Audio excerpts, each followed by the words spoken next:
Have you ever noticed that the inside of a brand new car at night looks more like a moving arcade game than a serious piece of machinery? Automakers are charging you a massive premium to turn your dashboard into a neon nightmare, and they market it as high-end luxury. I am talking about ambient lighting. Dealerships use it to sell higher trim levels, like pushing you into a fully loaded Toyota Camry XSE or a Ford F-150 Lariat, just because the cup holders glow. But the reality is, it just creates visual clutter. The novelty wears off incredibly fast, and before you know it, you are trying to navigate a dark, winding road while your footwell and door panels are pulsing in bright purple. At night, this is actually detrimental to your safety. Instead of promoting a calm environment and allowing your pupils to adjust to the dark highway ahead, you are bathed in interior glare. It absolutely does not improve your night vision, and it actively pulls your concentration away from the road. Some of these systems even change color based on your driving mode or the beat of your music, which is the definition of a distraction.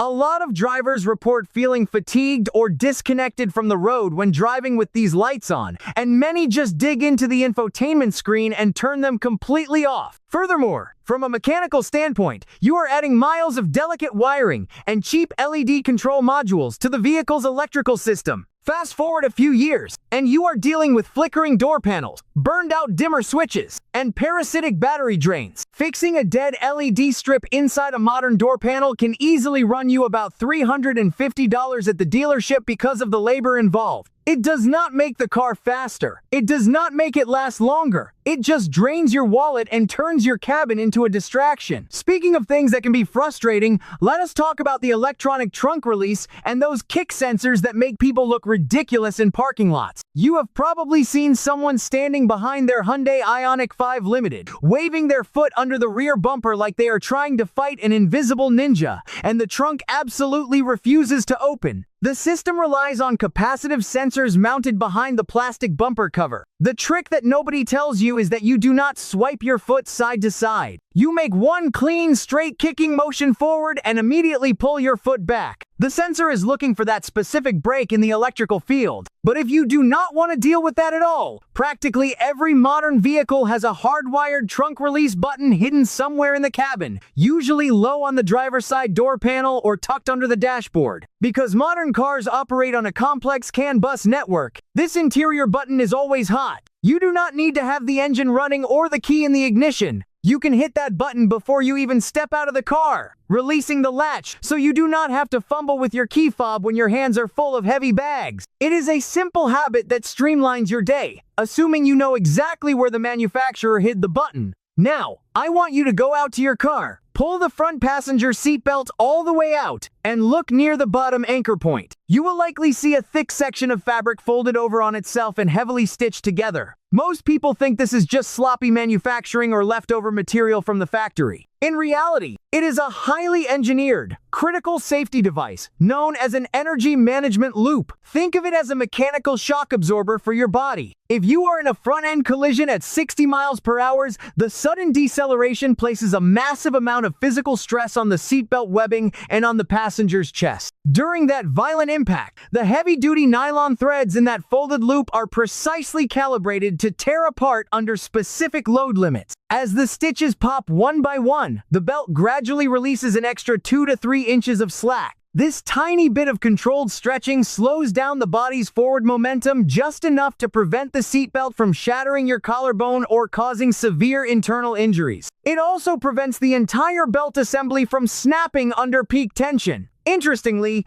if you look at the driver's side seatbelt, you will notice this loop is completely missing. That is intentional. The driver has the steering column directly in front of their chest. Giving the driver an extra 3 inches of forward travel would allow their ribs to impact the steering wheel, defeating the entire purpose of the restraint system. It is a brilliant piece of hidden engineering. And while you are looking at the belt, that little round plastic button melted into the webbing is just there to stop the metal buckle from sliding all the way down to the floor, so you do not have to hunt for it every time you get in. Before we get into a hidden trick that will permanently change how you handle that annoying automatic start-stop system, do me a quick favor and hit that subscribe button so you never miss out on these real garage secrets. Let us tackle the most hated feature in the modern automotive industry, the automatic start-stop system. It was designed purely to meet strict government emission standards and squeeze out 1 or 2 extra mpg during laboratory testing. In the real world, sitting in heavy stop-and-go traffic, this continuous cycle of the engine dying and restarting is incredibly intrusive. But more importantly, it puts an immense amount of mechanical stress on your engine. Every time the engine stops, the oil pump stops spinning. The oil drains away from the main bearings and the cylinder walls. When the light turns green and the engine fires back up, you have a split second of metal-on-metal contact before the oil pressure builds back up. Over thousands of cycles, this accelerates wear on the internal components and taxes the starter motor heavily. Yes, you can reach down and press the button with the A and the circular arrow to turn it off, but on almost every car,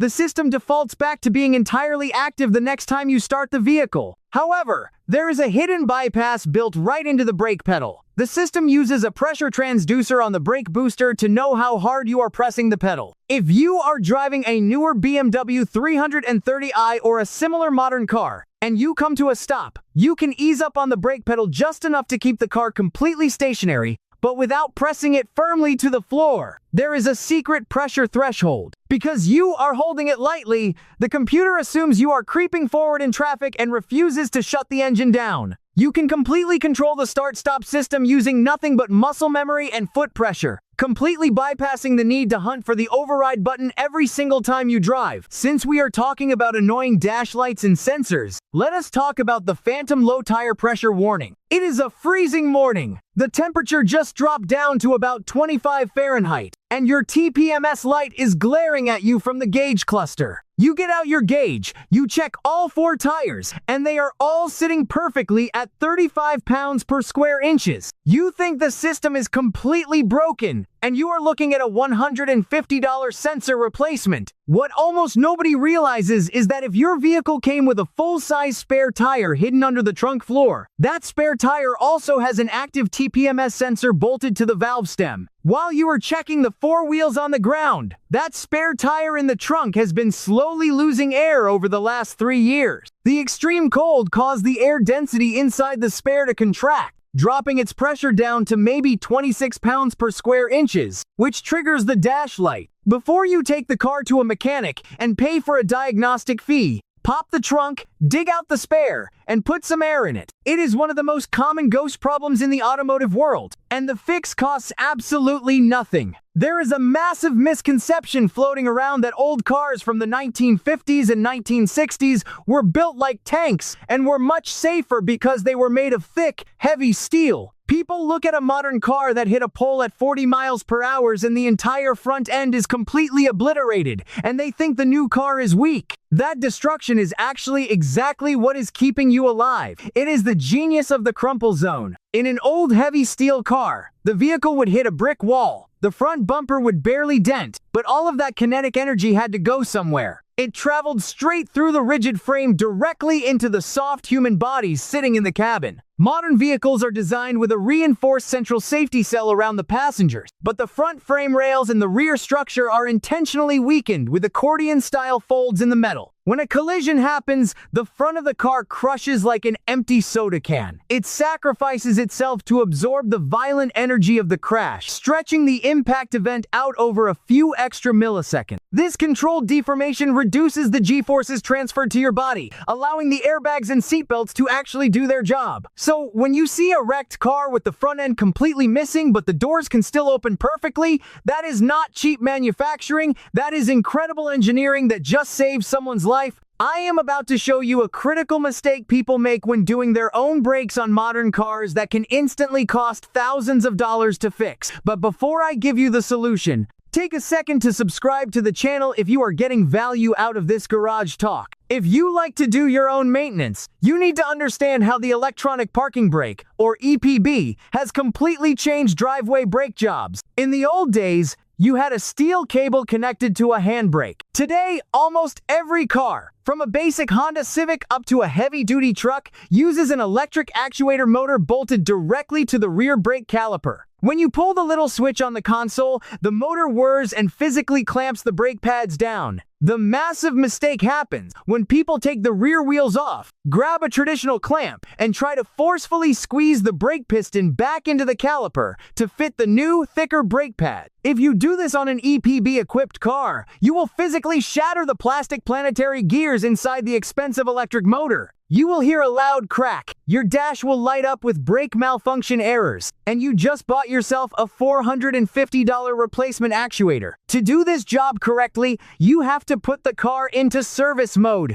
On some cars, there is a secret sequence of pedals and buttons you press to electronically wind the motor back. On others, you need an OBD2 scan tool to command the computer to retract the parking brake. Never force a rear brake piston on a modern car, or a simple $50 pad slap will turn into a massive financial headache. Finally, there is a brilliant feature hidden deep inside the computer modules of many modern vehicles that can save your interior from absolute disaster, but the factory leaves it turned off. I am talking about the automatic rain closing windows. You park your car in the driveway on a blazing hot day, so you leave the windows cracked an inch to let the heat escape. A few hours later, a massive summer thunderstorm rolls in out of nowhere. On many cars equipped with automatic windshield wipers, the body control module can use the rain sensor mounted behind the rear-view mirror to detect the moisture. As soon as the glass gets wet, the computer overrides the power windows and rolls them up tight, sealing the cabin.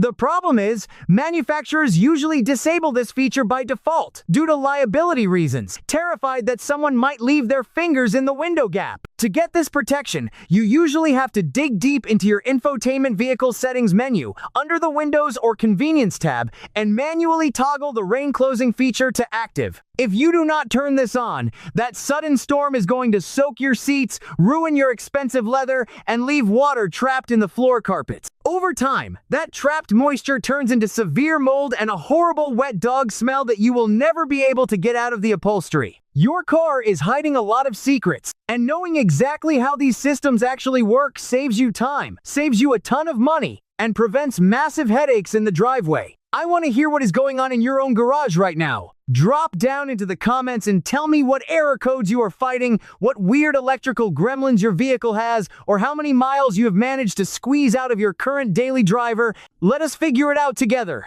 If you learned something new today and want to keep your ride running strong, hit that subscribe button, give the video a like, and I will see you in the next one.